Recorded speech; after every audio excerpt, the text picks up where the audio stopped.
Tijuana resident Janet Aguilar sits with two little Haitian children on the sidewalk, exchanging food and kisses. She remembers when she first saw the large crowds of Haitian and African migrants on the streets. It was unusual. Only about 1% of Mexico's population is black. Aguilar went online to find out what was happening and realized the migrants were coming from countries with political and economic crises. She wanted to help. Venimos todos los días con ellos. We come every day with them. We bring them candy, food. We're with them a little while. Yesterday they braided my whole head of hair. The streets of Tijuana have long been filled with migrants heading to the U.S., mostly from southern Mexico and Central America. Those migrants are often shunned by the locals, forced to live out of sight in sewers. Aguilar says it's different with the migrants from Haiti and Africa. Siempre estaban contentos. They're always happy, always smiling. They're always having fun. She's not the only one who feels this way. All day, Tijuana residents stop by the migrant shelters where the Haitians and Africans congregate. They give away clothes. They drop off snacks like sandwiches and sports drinks. They cook full meals. Some of the Mexican and Central American migrants who live on the streets find this one-sided charity unfair. They squeeze into the crowds to grab some for themselves. Thank you, Jesus Christ, for everybody, all people. Just a few days ago, Tijuana residents set up a table on the street, offering fried chicken, rice, and beans to the Haitians and Africans. Homeless Mexican migrants got in line. Jorge Cruz, a Tijuana taxi driver who brought the chicken, was not happy about that.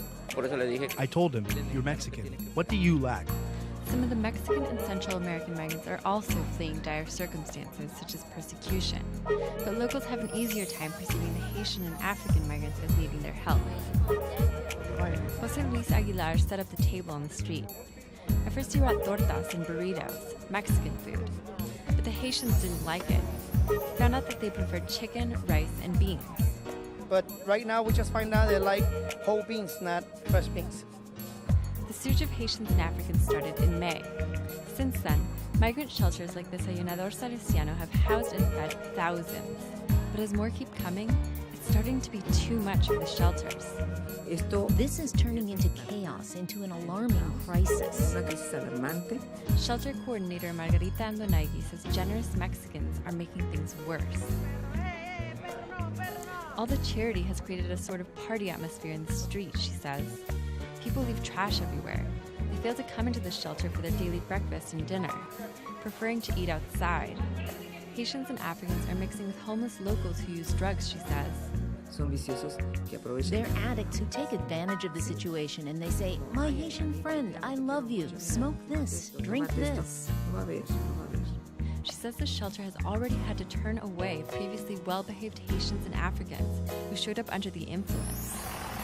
And the Nike says she's also worried about all the drivers who keep stopping and picking up the migrants, offering them housing and jobs, and taking them away.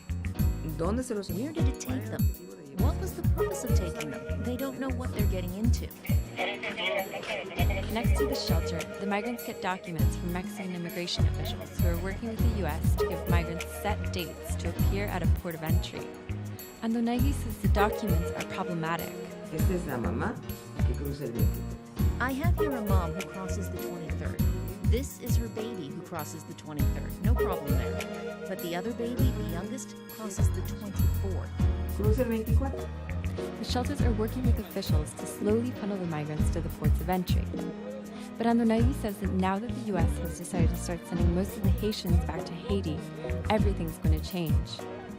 Many of the Haitians may decide not to cross into the U.S. at all because they don't want to go back to Haiti, which hasn't recovered from the devastating 2010 earthquake. That means they may end up staying in Tijuana. Jean Guerrero, KPBS News.